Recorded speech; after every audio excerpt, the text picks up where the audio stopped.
안녕하세요. 저는 30대 직장인입니다. 여러 가지 힘든 상황들이 많았지만 지금은 어느 정도 일상생활을 되찾고 있습니다. 저에게는 너무나도 소중한 사람이 있었습니다. 사고로 인해서 저의 곁을 3개월 만에 떠나게 되었지만 저는 아직도 남편을 그리워하고 있어요. 남편은 20살이 되고 만난 첫 남자친구였습니다. 남자친구와는 지인의 소개로 만나게 되었는데 처음 보는 날부터 딱 제 마음에 들어왔어요. 남편 역시 제가 마음에 들었는지 적극적으로 저에게 대시를 하더라고요. 서로 마음이 통해서 연애를 시작하게 되었고 저희는 10년 동안 연애를 하게 되었습니다. 남자친구는 20살에 만났을 때부터 혼자 자취를 하고 있었어요. 아는 친구들도 별로 없었고 대학에서 만난 지인들이 전부더라고요. 처음에는 가족이 없나 생각을 했었는데 나중에 연애를 시작하고 나서 얘기를 해보니 다른 지역에 가족들이 살고 있다고 말을 하더라고요. 그렇지만 주말이나 명절이 되어도 남자친구는 가족들을 따로 만나지 않았고 연락도 많이 오지 않았어요. 가끔 남자친구의 아버지에게서 연락이 오는 듯 했지만 남자친구는 가족들과의 사이가 별로 좋지 않다며 얘기를 했습니다. 진수야, 이번에 명절에는 뭐 할 거야? 이번에는 집에 내려갈 거야? 아니, 이번에도 그냥 아르바이트나 하려고. 가봤자 뭐, 반겨주는 사람도 없고, 가도 스트레스만 받고 그러지 뭐. 수진아, 너는 이번에 명절 보내고 언제 올 거야? 너 올라오면 만나자. 나도 명절 당일에만 집에 있고 저녁부터는 나올 수 있어. 같이 맛있는 거 먹으러 가자. 그래? 혹시 내가 가족들 안 만난다고 해서 좀 신경 쓰여? 아니, 신경 쓰이는 건 아닌데 그래도 우리가 만난 지 꽤 됐는데도 모르는 게 많은 것 같아서. 언젠가는 우리 가족 얘기해 줄게. 알았지? 남자친구는 가족 이야기를 많이 하지 않았어요. 다만 매번 가족 얘기를 피하는 것을 보고는 별로 하고 싶은 이야기는 아니구나 생각을 했을 뿐이었습니다. 본인의 가족을 만나는 대신 제 가족들과는 누구보다 친하게 지냈습니다. 제가 없는 날에도 저희 집에 와서 밥도 먹고 가면서 정말 친아들처럼 지냈어요. 저희 엄마 아빠도 아들이 없었기 때문에 남자친구를 친아들처럼 대해주셨죠. 그렇게 저희는 10년 동안 연애를 시작하게 되었습니다. 남자친구는 10년의 연애를 끌기보다는 빨리 결혼을 하고 싶어 했어요. 그렇지만 본인의 상황이 바로 결혼을 할 수 있는 상황이라 보지는 않았죠. 그래서 군대를 다녀오고 졸업을 하고 나서는 빨리 성공을 하기 위해서 무척이나 노력을 했어요. 곁에서 보던 저는 조금 여유롭게 시간을 두길 바랬지만 남자친구는 얼른 가정을 꾸리고 싶어 했습니다. 진수야, 나는 더 기다릴 수 있어. 나도 일을 하고 있는 상황이고 우리가 지금 당장 결혼을 할 수 있는 건 아니니까 너무 조급해하지 마. 나는 늘 항상 네 곁에 있을 거야. 수진아, 나는 너 믿어. 어떤 일이 있어도 내 곁에 있을 거라고 생각해. 그렇지만 내 마음이 조급해서 안 되겠어. 어떻게든 성공해서 빨리 우리 둘이 가정을 꾸리고 싶어. 그래서 너랑 나 닮은 아이도 낳고 행복하게 지내고 싶어. 그래, 나도 마찬가지야. 그렇지만 너무 무리하는 것 같아서 너무 걱정돼. 조금 쉬엄쉬엄 일해도 괜찮지 않을까? 알았어. 그래도 내 마음은 얼른 너랑 결혼하고 싶은 마음뿐이야. 남자친구는 저와의 결혼을 목표로 정말 열심히 일했어요. 그 덕에 승진도 남들보다 빠르게 했고 월급도 차곡차곡 모으기 시작했습니다. 그 바쁜 와중에도 저를 너무나 귀하게 대해주었고 넘치는 사랑을 주었죠. 사실 남자친구만 본다면 누구에게나 사랑을 받았던 사람이라 생각하기 쉬웠어요. 그렇지만 남자친구는 마음속으로 깊은 아픔이 있는 친구였죠. 10년의 연애를 하면서 저는 남자친구의 아버지를 단 한 번 봤을 뿐이었습니다. 그것도 잠시 남자친구의 집에 아버님이 오시게 되면서 스치듯 인사를 한 것 뿐이었어요. 단순히 사이가 좋지 않을 것이라 생각을 했었는데 나중에 남자친구의 사정을 알고 나서는 그럴 수밖에 없겠다 싶더라고요. 아버님은 저희가 결혼을 하기 전에 사고로 돌아가시게 되었습니다. 장례식 날 저는 처음으로 남자친구의 엄마와 누나를 보게 되었어요. 엄마, 누나, 여기 나랑 만나고 있는 수진이야. 그렇구나. 반갑다. 내가 오늘은 정신이 없어서 밥 먹고 가렴. 안녕? 나 진수 누나야. 여기까지 와줘서 고마워. 다음에 보자. 괜찮아. 엄마랑 누나는 별 관심 없어. 고마워. 여기까지 와줘서. 괜찮아? 많이 놀랬겠다. 밥은 먹었어? 괜찮아. 아빠가 갑자기 돌아가시게 되었어. 며칠 전에 나한테 집 명의 받으라면서 하셨는데 이거 예상하셨는가 봐. 무슨 집 명의? 지금 어머님 사시는 곳? 갑자기 나한테 집 명의 받으라고 하더라고. 그것 때문에 엄마랑 누나가 난리야. 장례 끝나고 명의 바꾸라고. 남자친구는 장례식 날 별말은 하지 않았어요.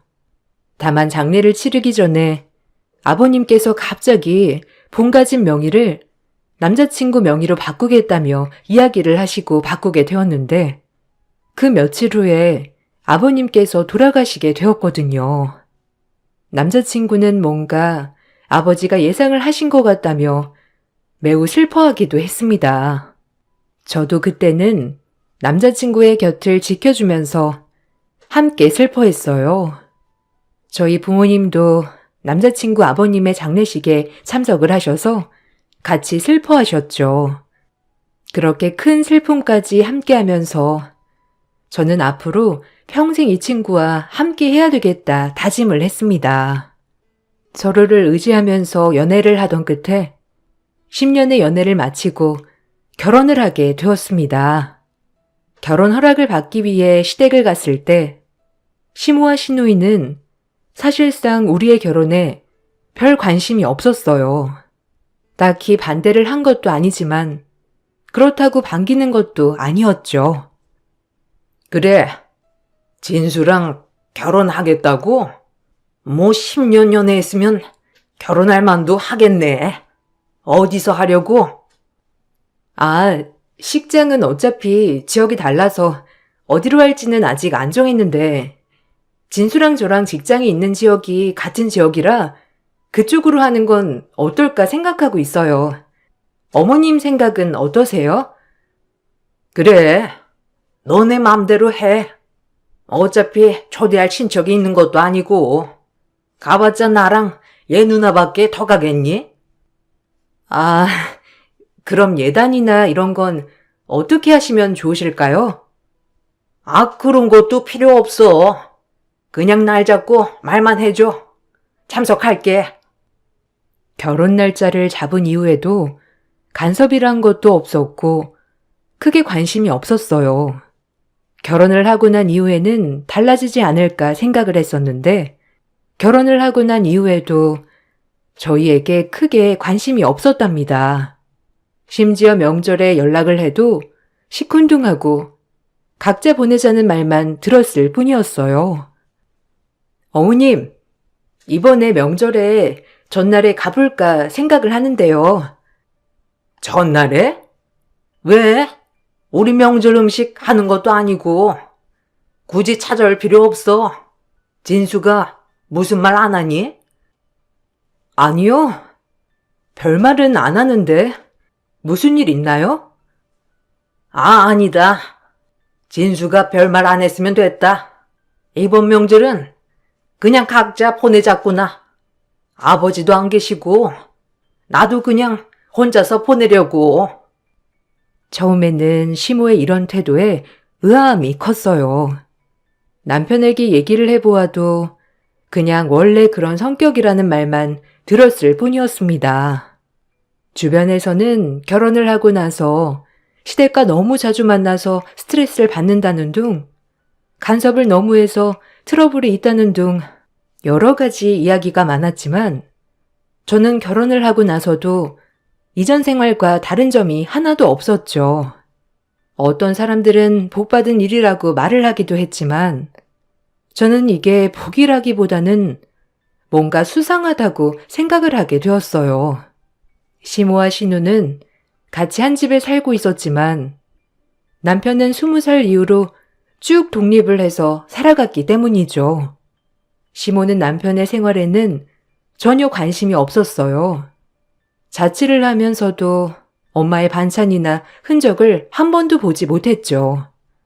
특히나 아버지가 돌아가시고 난 후에는 시모의 관심이 더더욱 없어졌던 것 같아요. 여보, 이번 주말에 본가에 한번 갔다 올까? 당신도 내려간 지 오래되지 않았어? 왜? 엄마가 오라셔?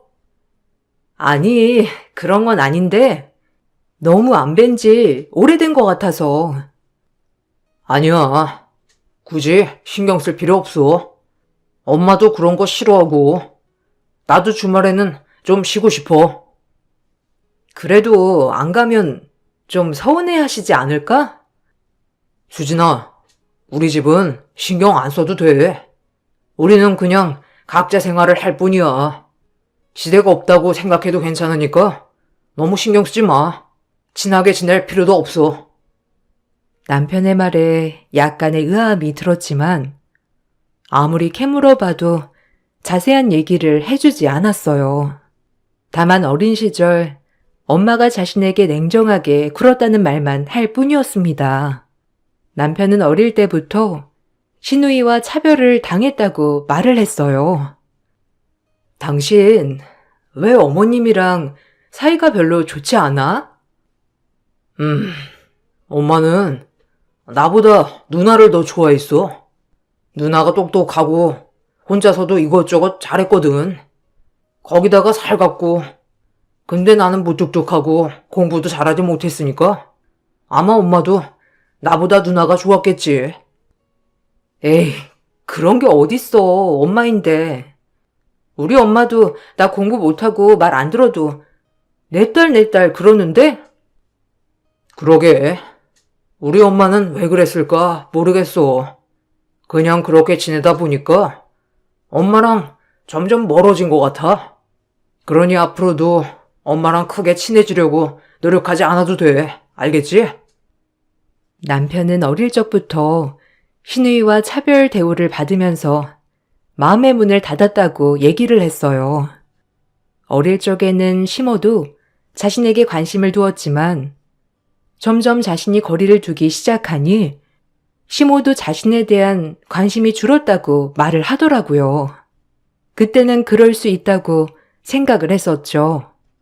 남편은 결혼하고 나서 누구보다 가정적인 사람이 되었어요. 제 일이 끝나면 매번 저를 데리러 오고 쉬는 날이면 평소 가고 싶었던 카페나 맛집을 데리고 가주기도 했습니다. 결혼을 하고 나서 빨리 아이를 갖길 원했지만 제가 일에 집중하고 싶다고 하니 저의 의견을 존중해주고 조심스럽게 대했던 사람이었어요. 누구보다 저를 아껴주고 소중하게 여겨주었던 남편은 결혼 3개월 만에 고속도로 사중추돌 사고로 인해서 그 자리에서 사망을 하고 말았습니다. 저는 세상에서 가장 소중한 사람을 한순간에 잃고 말았죠. 연애는 10년 했지만 정작 내 사람이 되었던 남편은 3개월 만에 저희 곁을 떠났습니다. 갑자기 떠난 남편으로 인해서 저는 정신을 차릴 수가 없었어요. 큰 슬픔에 빠졌고 장례 역시 어떻게 치러졌는지도 모를 정도로 지나가 버렸습니다. 그렇게 슬픔에 빠져서 허우적대고 있던 저보다 더 슬퍼할 사람이 시무와 시누이라고 생각을 했어요.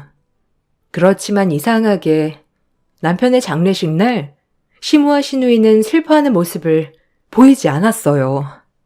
슬픔을 꾹 참고 시무에게 말을 걸어 보았지만 뭔가 남 이야기를 하는 듯 싶었습니다. 어머님, 어떡해요? 진수 불쌍해서 어떡해요? 그만 울어라. 이미 떠난 걸 어떻게 하겠니? 사고라고 하잖니? 우리가 어떻게 할 수 있는 일이 아니야. 그렇지만 아직 너무 젊고 해야 할 일이 많잖아요. 그러게 말이다. 잘 살았으면 좋겠지만 어쩔 수 없잖니. 그러니 그만 울어라. 오시는 분들 네 눈치 보겠어. 네? 어머님, 슬픈 걸 어떻게 참아요? 원래 장례는 슬픈 것도 참고 견디면서 치르는 거다. 네가 운다고 해서 죽은 애가 살아 돌아오는 것도 아니고 이제는 좀 냉정하게 침착하게 정신 차려라. 그래 옳게. 그렇게 운다고 진수가 돌아오겠어? 일단 장례 치르고 정리할 건 빨리 정리하는 게 낫지. 운다고 흐지부지하면 더 정리 안 되고 더 힘들어. 알겠지? 처음에는 장례식장에서도 크게 목 놓아 울지 않는 시모와 시누이를 보면서 시부를 보냈던 일이 있어서 그런지 침착하구나라는 생각을 했던 것 같아요. 오히려 저를 달래면서 얘기를 해 주셨죠. 그렇지만 남편을 하루아침에 잃은 저로서는 바로 정신을 차릴 수가 없었어요. 하루는 목 놓아 울다, 하루는 정신을 놓았다가 그렇게 하면서 장례를 치렀습니다. 장례가 끝이 나고 나서는 저도 이상하다는 생각을 하게 되었어요. 아무리 냉정하게 생각을 하더라도 자신의 아들이 동생이 죽었는데 저렇게 냉정할 수는 없다고 생각이 들었습니다. 시모와 시누이는 장례가 끝이 남과 동시에 서류를 정리하자며 얘기를 했어요. 진수 장례 끝나면 우리 정리해야 할 서류들 빨리 정리하자. 지금 안 하면 흐지부지 계속 이어지게 되고 슬픈 마음이 들 수밖에 없을 것 같아. 어떤 정리 말씀하시는 거예요? 우리가 지금 살고 있는 집도 그렇고 아버지 유산으로 받았던 부동산도 아직 진수 명의로 있을 거고 이런저런 것들 다 정리를 해야 너도 마음 편하지 않겠니? 아, 지금 바로 해야 하나요? 장례가 끝난 지 얼마 되지 않았는데 조금만 시간을 주시면 정리해서 알려드릴게요. 아니다. 시간이 흐르면 너랑 나랑 더 서먹해지지. 지금 바로 정리를 하자고. 그래, 옳게. 옳게 사실 아직 30대고 젊은데 시댁 식구들이랑 계속 이렇게 이어지는 것도 불편하잖아. 이렇게 정리할 때 바로바로 정리를 해야 나중에 불편하지 않고 문제도 안 생기지. 시모와 시누이는 아직 정신을 차리지 못했던 저에게 얼른 정리를 하자며 재촉을 했습니다. 그때는 시모, 시누이뿐만 아니라 주변에서도 시댁 식구들이랑 계속 연을 이어나가는 게 어려울 수 있다는 얘기를 많이 했기 때문에 시모와 시누이가 저를 생각해서 배려를 해주는 것이라 생각을 했었죠. 힘든 와중에 저는 남편이 가지고 있던 재산 내역을 확인하고 정리를 하기 위해 시댁으로 향했습니다. 재산 내역을 살펴보니 시모와 시누이가 살고 있던 집은 아직 남편의 명의였고 아버님이 남겨주신 부동산도 그대로 남아 있더라고요. 결혼한 지 3개월밖에 되지 않았기 때문에 저는 당연히 시모에게 주어야 한다고 생각을 했었죠. 그렇게 시댁에 방문을 하자 문이 열려 있더라고요. 잠시 외출을 했나 싶어 식탁에 앉아 서류를 정리하던 중 서류들이 바닥으로 떨어지게 되면서 저는 서류를 줍기 위해 식탁 밑으로 들어가게 되었습니다. 그때 시모와 시누이가 밖에서 들어와 얘기를 하더라고요. 얘 언제 온다니? 이제 올 때 되지 않았어? 그러게. 이제 저제 온다고 하는데 언제 올지를 모르겠네. 어쨌든 모르는 거 맞겠지? 맞아. 아예 모르는 것 같더라고. 에휴, 마음 같아서는 화장을 하는 게 맞았는데 얘가 화장을 그렇게 반대할 줄이야 몰랐네. 그러게 말이야. 혹시 나중에 문제되는 건 아니겠지? 그럴 일 없어. 솔직히 나중에 알 수 있는 방법이 뭐가 있어? 그때 너랑 나랑 진수밖에 더 있었니? 거기다가 진수는 사고사로 이미 종결됐는데 뭐 어쩔 거야. 그냥 우리만 조용히 있으면 돼. 정말 괜찮을까, 엄마? 나 좀 걱정돼. 다 내가 책임져. 경찰에서도 모르는 걸 걔가 어떻게 알아? 일단 서류만 얼른 정리하고 우리도 다른 곳으로 가자. 시누이와 시모는 당시 사고에 대해서 얘기를 했어요. 대화하는 내용을 보니 사고에 대해서 미심적인 부분이 있다 생각이 들었습니다. 테이블 밑에서 시모와 시누이의 얘기를 듣고 난 후에 저는 한참을 고민했습니다. 바로 지금 일어나 시모와 시누이에게 따지느냐 아니면 좀 더 알아보느냐 고민을 하던 끝에 결국 저는 아무것도 듣지 못한 것으로 생각하고 다음을 준비하기로 했죠. 남편의 경우 친인척도 없는 상황이었고 대학도 타지로 오게 되면서 어릴 적 친구들과 다 떨어져 지낸 상황이었습니다. 그러다 보니 제가 알고 있던 지인들 중에서는 남편의 어린 시절을 알고 있는 친구들이 전혀 없었죠. 그러던 중 장례식장에 왔던 초중학교 동창 친구 한 명이 생각이 났습니다. 고향에서 가게를 하고 있다며 소개를 했던 것이 생각이 나 그날 이후 바로 그 친구를 찾아 나섰죠. 친구를 만나서 얘기를 듣고 저는 깜짝 놀랐습니다. 시모는 남편의 친모가 아니었습니다. 진수 어머님, 사실 진수 친모가 아니에요. 진수도 중학교 때 처음 알았고요. 진수 어릴 적에 친모가 돌아가셨고 기억도 없었던 시기에 아버님께서 재혼을 하셨던 모양이에요. 진수가 우연히 서류를 떼고 나서 알게 되었는데 그때 아마 많이 충격을 받은 듯 했어요. 저는 전혀 몰랐어요. 진수가 저에게 그런 얘기를 한 번도 한 적이 없었거든요. 그럴만하죠. 중학교 때까지 친모라고 알고 지냈었으니까 아버지도 자기에게 친모가 아니라고 얘기를 한 적이 없다더라고요, 뭐. 정말 친모처럼 잘해주었다면 모를까. 계모는 진수를 엄청 괴롭혔거든요. 계모가 데리고 온 누나랑 차별도 엄청 하고 아무튼 힘들어했어요. 이걸 아는 사람이 누가 있어요? 글쎄요. 진수가 가족들한테 얘기한 게 아니라면 아마 저만 알고 있지 않을까 싶어요. 저도 중학교 때 보고선 연락이 끊겼으니 그냥 잘 살고 있을 줄 알았는데. 어머님께서는 진수 씨랑 사이가 별로 안 좋았나요? 사이요? 안 좋다고 할 것도 없었어요. 그냥 투명인간 취급했으니까요. 그나마 아버지가 계시면 진수를 아들처럼 대했다고 하는데 아버님이 출장도 많으시고 집에 잘 안 오셨잖아요. 소풍 가도 진수는 도시락 한 번 싸운 적도 없었고 아파서 열이 펄펄 나는데도 학교에 왔어요.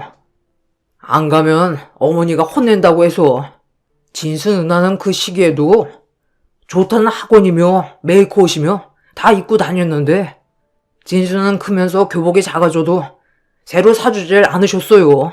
뭐, 그 정도라고 할까요? 나중에 좋아진 줄 알았는데, 이번에 장례식장 가보니, 뭐 그때랑 다를 바 없더라고요. 남편의 친구는 그동안 남편이 얼마나 차별을 받으면서 살아왔는지를 얘기해 주었습니다. 친구의 이야기를 들으며 남편은 얼마나 외롭고 힘들었는지 느껴지니 더 마음이 아프더라고요. 그와 동시에 이번 사고에 시모와 시누이가 연결이 되어 있을 것 같다는 생각이 들었습니다. 사고 당시 조사를 했던 경찰서에 연락을 해 어떻게 조사가 마무리되었는지를 문의해 보니 제가 정신없는 사이에 시모와 시누이는 부검을 의뢰하지 않았더라고요.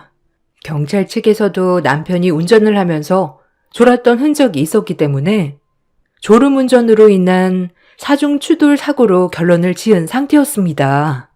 물론 그때 당시 남편은 일이 바빠서 잠을 잘 시간이 부족했지만 사실 그렇게까지 운전을 하면서 졸았을까 의문이 들었어요. 그래서 저는 남편의 핸드폰과 블랙박스를 다시 뒤지기 시작했습니다. 찾아보니 남편의 핸드폰에서 사고 당일 시모가 남편을 시댁으로 불렀다는 점이 있었습니다. 남편은 다음에 가겠다고 했지만 시모는 그날 바로 와야 한다고 얘기를 했더라고요. 저는 그 사실을 통해서 시모에게 전화를 했습니다. 어머님, 잘 지내시죠? 저 뭐 좀 여쭤볼 게 있어서요. 그래. 무슨 일로 전화했니? 진수 씨 사고요. 그날 몇 시간 전에 어머님 댁에 방문을 했더라고요. 그때 진수 씨 컨디션이 좋지 않았나요? 컨디션? 피곤해 보이긴 했지. 그냥 일이 많아서 그런가 보다 했어. 근데 그게 왜? 아니요. 졸음운전으로 판정되었잖아요. 근데 그때 진수 씨가 그렇게 피곤했었나 싶어서요. 왜? 내가 진수 피곤한데 억지로 내보냈다고 생각한 거니? 내가 억지로 내보내서 진수가 죽었다고 생각하는 거야? 아니, 그게 아니라요. 그럼 지금 와서 내 탓하고 싶어서 전화했니? 아니 너는 서류 정리하자고 한 게 언젠데 아직도 안 가지고 와? 이렇게 내 탓하면서 결국 서류 정리도 잘필 미루겠다는 거야? 어머님, 저는 그게 아니라 진수 씨 사고가 이상해서요. 뭐가 이상하니? 진수가 졸음운전을 했고 그게 다 CCTV 블랙박스에 찍혀지 않니? 이상할 게 뭐가 있어? 너는 경찰도 못 믿는 거야? 믿든 안 믿든 그건 네가 알아서 하고 얼른 서류나 정리하게 빨리 처분해서 가지고 와. 내가 처분할 수 없으니 네가 정리를 해야 되잖니. 시모는 사고에 대해서 얘기를 해도 제대로 답변을 해주지 않았어요. 저는 경찰에 다시 한번 조사를 해줄 것을 요청했습니다. 사고가 발생하기 전 시댁에 들리기 전에 남편 상태가 찍힌 블랙박스를 증거로 제출했습니다. 블랙박스에 찍힌 남편은 누구보다 멀쩡한 상태였습니다.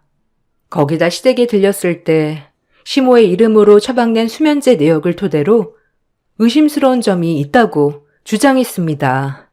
만일 남편에게서 수면제 성분이 발견이 된다면 누군가의 악행으로 인한 것이라 판단될 수 있는 상황이었죠. 저는 정말 많은 고민을 한 끝에 남편의 묘지에서 다시 꺼내기로 결심했습니다. 아직 한 달도 지나지 않은 시점이었기 때문에 바로 조사는 진행될 수 있었죠. 남편의 묘지가 파헤치는 날, 저는 피눈물을 흘리는 심정으로 남편의 억울함을 해결해 주겠노라 다짐했습니다. 그렇게 경찰에서는 다시 조사가 이루어졌어요. 조사 결과 남편에게서 수면제 성분이 발견이 되었죠. 부검께 수면제 성분이 발견되었습니다.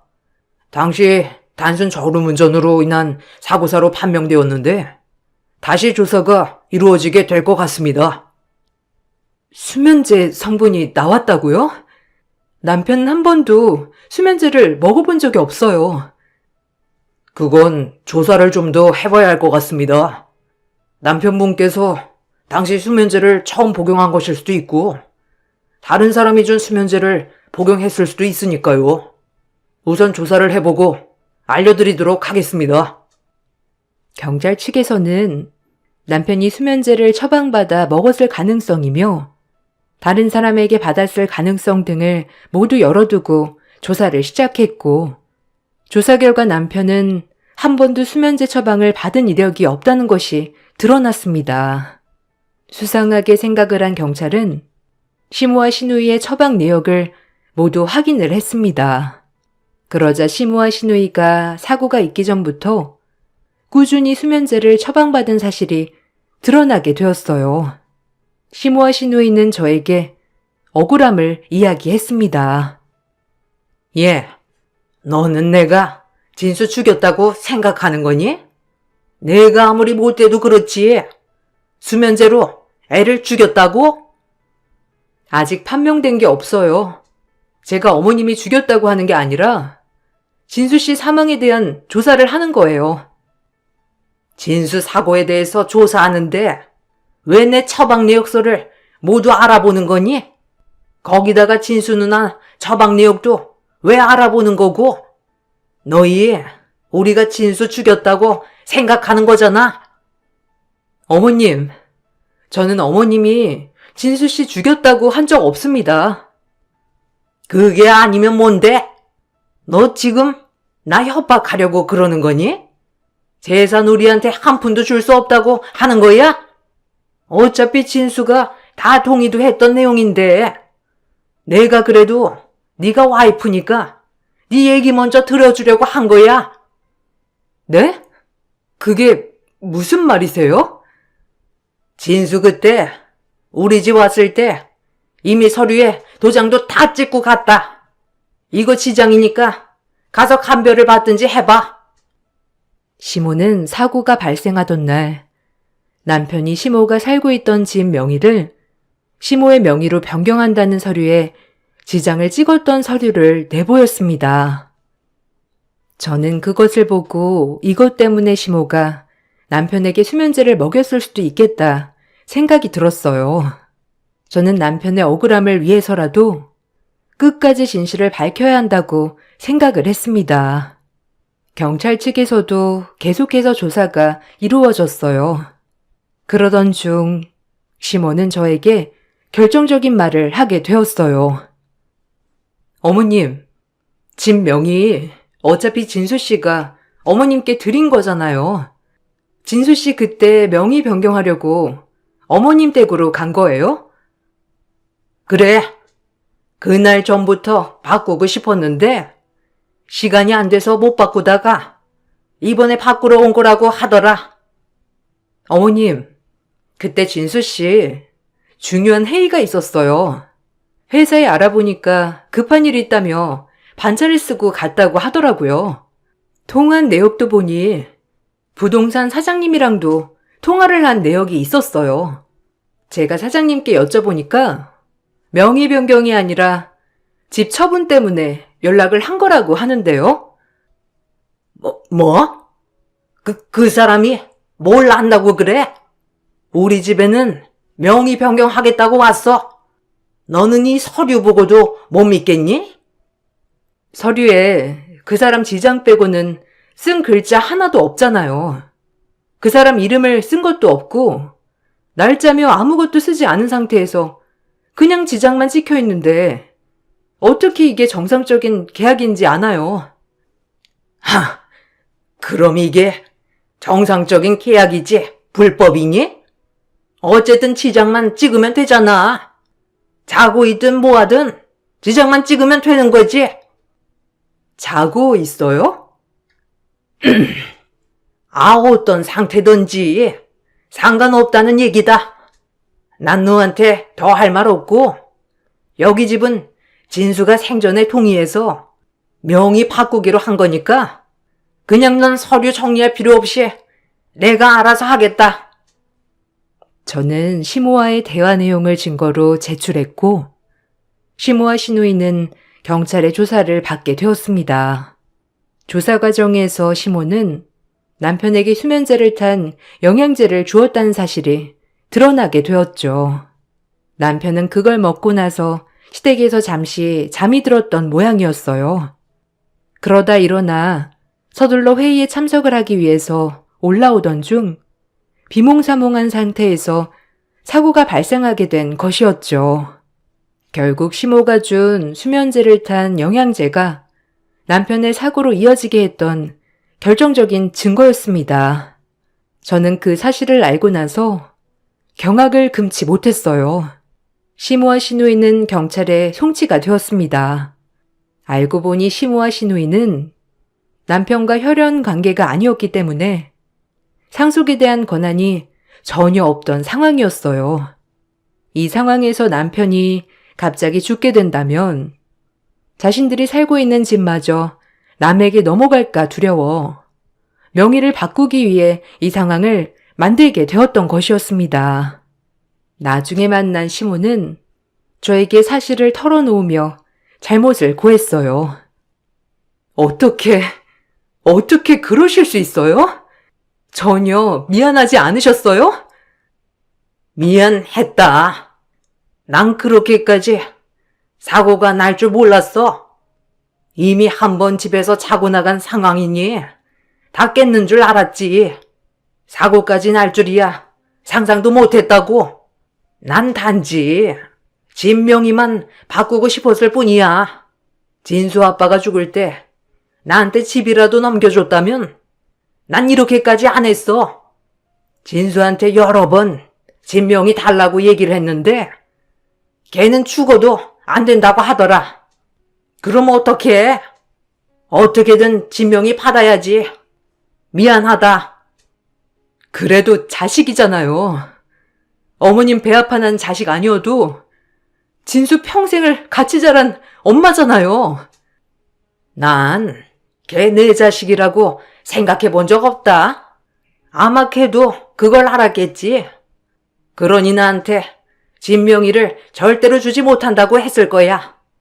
그래도 이건 다 내 잘못이라고 생각 안 한다. 진수 아빠가 나한테 집 명의만 줬어도, 아니 진수가 나한테 집 명의 돌려줬어도 난 이렇게까지 안 했어. 이건 다 당신이 만든 거예요. 당신이랑 당신 딸이 만든 거라고요. 평생을 진수가 얼마나 한이고 당신에 대한 원망과 서름이 컸으면 당신에 대한 동정이 조금도 없었겠어요? 시모는 끝까지 자신의 잘못만은 아니라며 항변했지만 그 모습에 저는 더더욱 기가 막혔습니다.